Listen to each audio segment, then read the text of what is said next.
secondary this season so far in these first couple games? I think in the first two games, that group of players has played well together. You know, we've played some man, we've played some zone, we've played some match defense, we've blitzed a little bit.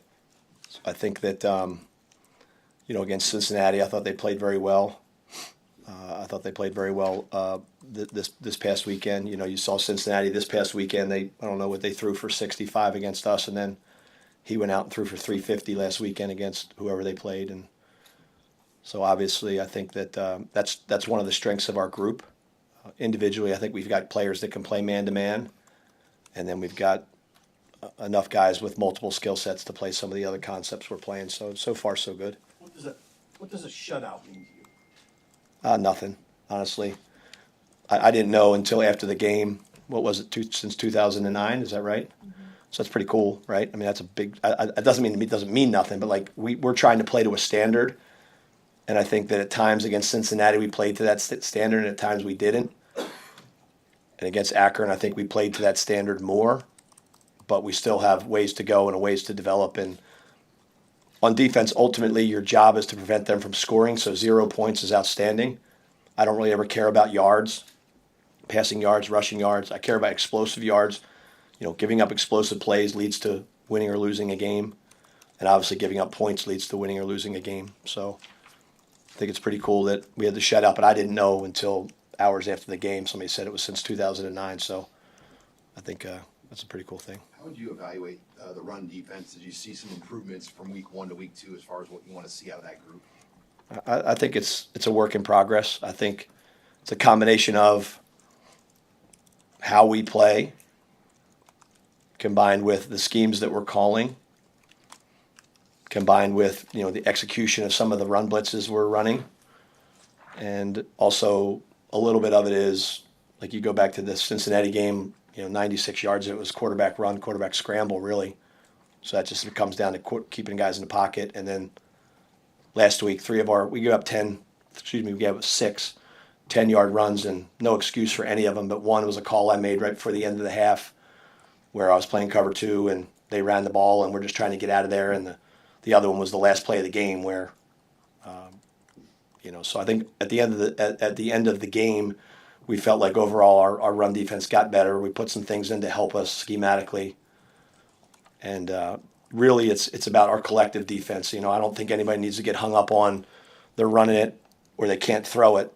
They need to get hung up on, are they scoring points and are they effectively moving the football on us, which, they were 1 for 14 on third down and scored 0 points. So that defensive end spot with Lenhart, Winery, and Petchak through 2 games, a couple of young players now have kind of flashed moments. What is that a nature of the position in the scheme to make that it's going to be one where you produce plays? So Petchak played some tackle this weekend, which the biggest challenge for you as a coach is, not me personally, but all of us, is don't pigeonhole players into a role that you think they are. Put them in the best possible position to make plays. So we put Petchak in a different position. He went out there and made plays. And really, when you look at our defense, the end position and the tackle position in a lot of our 3-down fronts are very, very similar. So I think we have to continue to identify the winners, the most competitive, the toughest, the ones that give the most effort, the ones that execute the best, the ones that care about their teammates the most. We're continuing to find them. We're finding some of them in our younger guys, which we have no problem playing younger players as long as they fit and play to that standard. So, Cade, Williams, obviously Cam's been pretty consistent. Gabe Moore did some things for us out there. He's a big human that can help us in the inside of our defense. So, what is it about Cade that allowed him as a true freshman, like so early, without even being here in the spring, to contribute like this? I think he's got great DNA when it comes to being a football player. Like, I don't know if you guys know him at all, but he's got that look in his eye. He's got a little bit. I told the guys the other day, I coached 10 years in the NFL, and all the best defensive linemen I've ever been around had a little bit something off on about them, in a good way, meaning that they were there because they knew that was the toughest and most physical position that you're going to play in, and you're battling every Sunday. And then you look at Cade, and he has that look about him that he's going to play really hard, play very physical, play with a lot of passion. We wanted to play him a little bit more in the Kansas City, in the Cincinnati game, and did not. That's our fault. We should have played him more. But when he played this past weekend, he played to a level that we expect him to play and continue to get better, and I think he's going to help us. I think he'll be a steady member of that front moving forward. How do you feel like Deshaun McCullough played in the first, kind of a different role in the first two games? Yeah. I think the number one thing you think about with Deshaun is very active. It's unfortunate he had a sack that got taken off the board because it was like an inadvertent swipe to the face mask, and he would have had a sack in the game.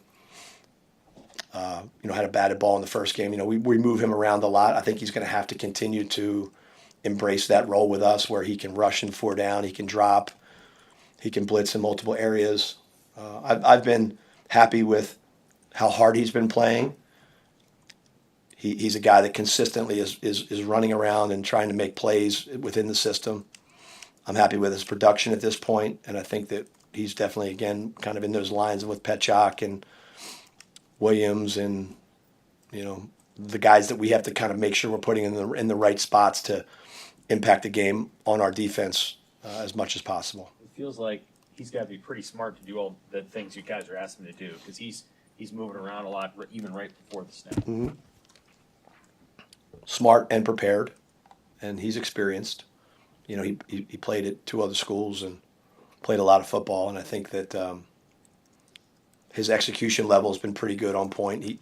It's funny, he makes some mistakes early in the week, but really I can tell he studies and prepares because by the time the game comes, he's pretty consistent with his execution level.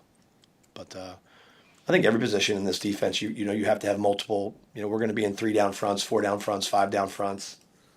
We're going to rush 3, 4, 5. We're going to run multiple coverages. So it requires you to prepare, and it requires you to take a professional approach to how you prepare to play each Saturday.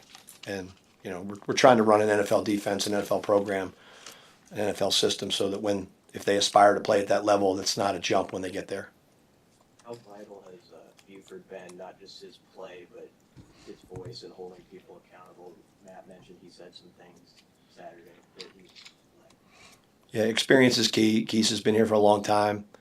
I think we found a pretty good role for him. Last year when I was coaching the secondary, I knew he was one of our best 5, and I played him at corner a little bit, and probably wasn't the best place for him. And then we moved him to the nickel, and those times he played well there. But I think safety and kind of being in the middle of the field and being in the deep spaces of the field and being a little bit of an eraser, I think that's been a good role for him so far in the first 2 games. That I think it's been positive, and I think that the more you get into your season, the more you're going to have some kind of roadblocks and some hurdles you're going to have to overcome based on either how you play or who the opponent is or just how a season works itself out. So veteran presence and veteran leadership, guys that have been through it, I think are going to be helpful, and he's definitely one of the guys we'll lean on.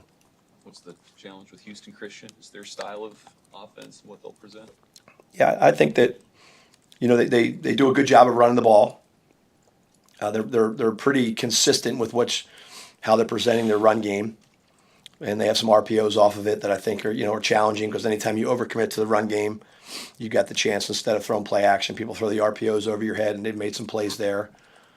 But really when it comes down to even no matter who it is, whether it's Cincinnati or whether it's Akron or Houston Christian or Michigan next week or Michigan State the following week, we have a healthy respect for them. But a lot of what we do out there on the practice field is making sure that we're executing our defense, having an awareness of what they're going to do, but making sure that fundamentally and physicality and effort-wise, as well as execution-wise, we're on point so that they don't get lost in this guy. I thought this play. I hate it when a player says, "I thought this play was coming." I just want them to do their job and read their keys and execute the defense. So there's a healthy understanding of each opponent, but at the end of the day, it comes down to you executing your fundamentals, playing hard as hell, and playing together. That was easy today. Thank you, man. Thank you very much.